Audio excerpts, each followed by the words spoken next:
I came home earlier than planned and walked straight into something I never imagined I'd witness.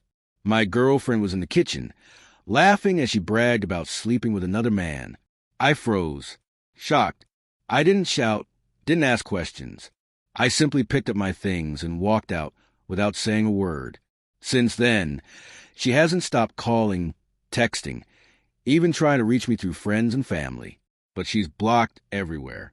I'm 38, she's 36, and we've been together for 5 years. I thought she was the woman I'd marry. Finding out the truth in such a cruel way left me completely hollow. I've never been married, never had kids, not because I didn't want to, but because life just never aligned that way.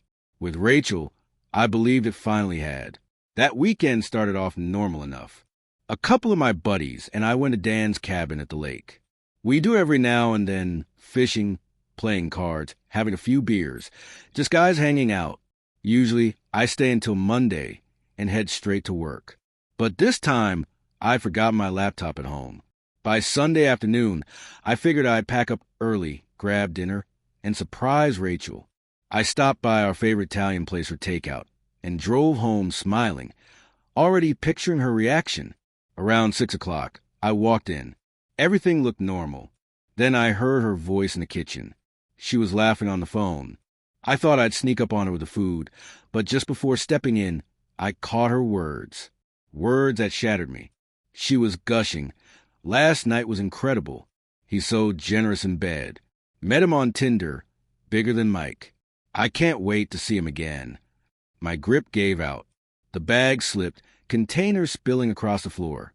She turned, pale, frozen the moment her eyes met mine. Tears blurred my vision. She reached out, but I brushed past, grabbed my laptop, and left. No yelling, no confrontation, just silence. For the next 4 days, I disappeared. I checked into a cheap motel a couple towns over, switched off everything, and ignored the wave of messages. Friends, my mom, even mutual acquaintances tried to reach me. I only told them I was safe but needed space. That single phone call had destroyed everything. What made it worse was what I had planned. I had already bought a ring. I was going to propose on our anniversary during Dan's 4th of July cookout, the same place we first met. Now, the ring just sat in my bag, mocking me. My closest friends eventually tracked me down. I told them what happened. They were stunned. That night, we sat in the motel bar. I drank too much, trying to drown the ache while they kept me steady. Their phones buzzed with messages from their wives. Rachel was trying to reach me through them.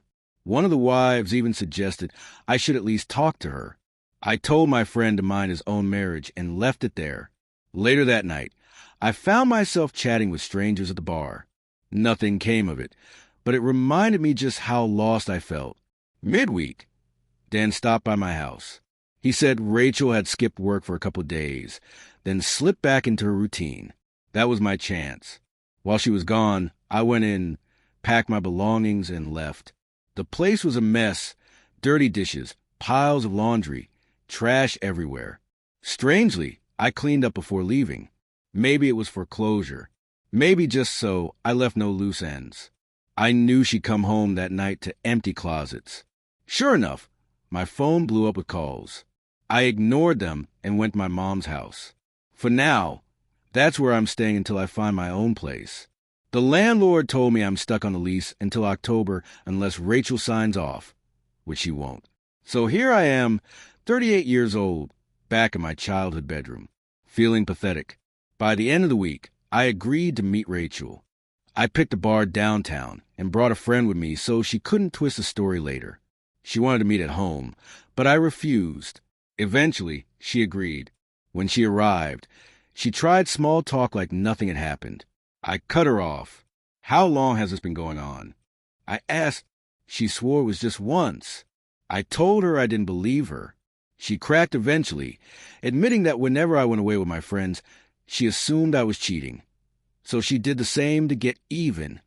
My blood boiled at how pathetic that excuse was. I asked who she was bragging to on the phone that night. She wouldn't answer. I asked if she'd used protection. She said sometimes, then smirked and told me I was lucky she tested clean. That was it for me. I pulled the engagement ring from my pocket and set it on the table. I told her I'd planned to propose where we first met. Then I told her she'd destroyed everything. She broke down, begging, sobbing, pleading.